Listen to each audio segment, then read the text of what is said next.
Welcome to the Windows Computer and Technology channel, and some major change is possibly coming to Windows 11 that might remove the ability to run Windows 11 on the unsupported device. So, of course, a lot of you know that there's something called TPM, which is a security feature, and TPM is there to protect, and it has a way of functioning that the system can verify itself and verify that there is a TPM chip. Now, here you see that I do have TPM 2.0 on this machine.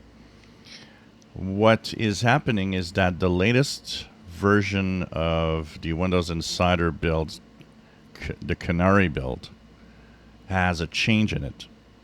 And it has to do with the fact that you could tell Windows 11 that, you're going to run Windows 11 server, so don't check the requirements.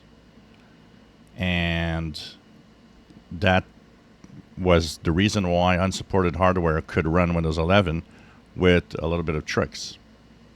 So it's not clear up to what point this is going to affect, for example, tools like Rufus, but it seems like Microsoft is at the point of removing the possibility to bypass, and that soon Windows 11 will only run unsupported hardware, and probably in a way to try to force people to move on and get a new PC.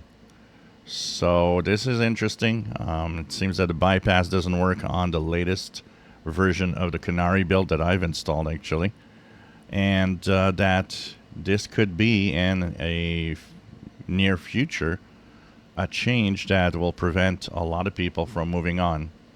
It seems it only checks the TPM chip.